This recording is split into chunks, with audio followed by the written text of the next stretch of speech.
প্রায় ৬ দশক পর বাংলা চলচ্চিত্রের অমর সৃষ্টি নায়ক আবারও ফিরে আসছে বড় পর্দায়। সত্যজিৎ রায়ের পরিচালনায় উত্তম কুমারের মরণহীন চরিত্র অরিন্দম মুখোপাধ্যায়ের গল্প নতুন করে উপভোগ করার সুযোগ পাচ্ছেন দর্শকরা।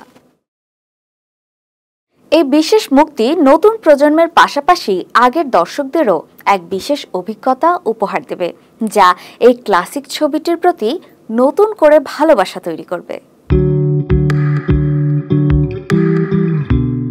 বাংলা চলচ্চিত্রের মহানায়ক উত্তম কুমারের স্মৃতিবহুল সিনেমা নায়ক আবারও মুক্তি পাচ্ছে বড় পর্দায়।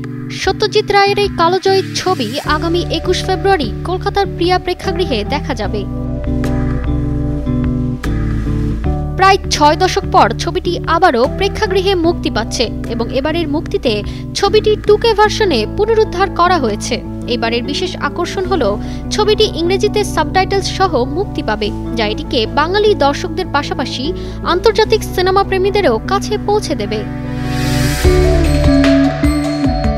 নায়ক ছবিটি ১৯৬৬ সালে মুক্তি পাওয়ার পরেই সিনেমা প্রেমীদের হৃদয়ে স্থান করে নেয়। সত্যজিৎ রায়ের পরিচালনায় উত্তম কুমারের অসাধারণ অভিনয় এবং তার চরিত্র অরিন্দম মুখোপাধ্যায়ের সাফল্য এবং ব্যক্তিগত জীবনের সংগ্রাম ছবিটিকে চিরকালীন করে তুলেছে। ছবির নারী চরিত্র অদিতি সেনগুপ্ত এক সাংবাদিক হিসেবে শর্মিলা ঠাকুরের অনবদ্য অভিনয়ের মাধ্যমে ছবির গল্প আরও প্রাণবন্ত হয়ে ওঠে। সৃজিত মুখার্জি, যিনি বর্তমান মুক্তির প্রযোজক, তিনি এই সিনেমার প্রতি তার গভীর ভালোবাসার কথা জানিয়েছেন। সৃজিত বলেন, বিশ্ববিদ্যালয়ে পড়ার সময় থেকেই নায়ক আমার জীবনের একটি অবিচ্ছেদ্য অংশ হয়ে দাঁড়িয়েছে। সিনেমার সংলাপ ব্যবহার করে অনেক সময় জীবনের বিভিন্ন পরিস্থিতি সামলেছি। ছবিটি এতবার দেখেছি যে সংলাপগুলো মুখস্থ হয়ে গেছে। এছাড়াও মুক্তির দিন উত্তম কুমারের পরিবারের সদস্যরা প্রেক্ষাগৃহে উপস্থিত থাকতে পারেন বলে আশা করা হচ্ছে, যা সিনেমার পুনরায় মুক্তির মাহাত্ম্যকে আরও বাড়িয়ে তুলবে।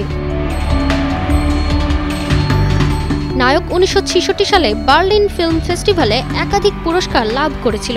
এর মধ্যে ছিল স্পেশাল জুরি অ্যাওয়ার্ড, শ্রেষ্ঠ ফিচার ফিল্ম এবং শ্রেষ্ঠ কাহিনী ও চিত্রনাট্য বিভাগে পুরস্কার। পরের বছর ভারতীয় জাতীয় চলচ্চিত্র পুরস্কারও লাভ করেছে ছবিটি।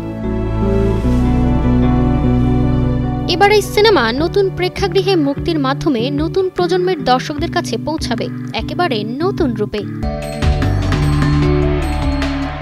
তারতিবা ফারুহী, কালের কণ্ঠ।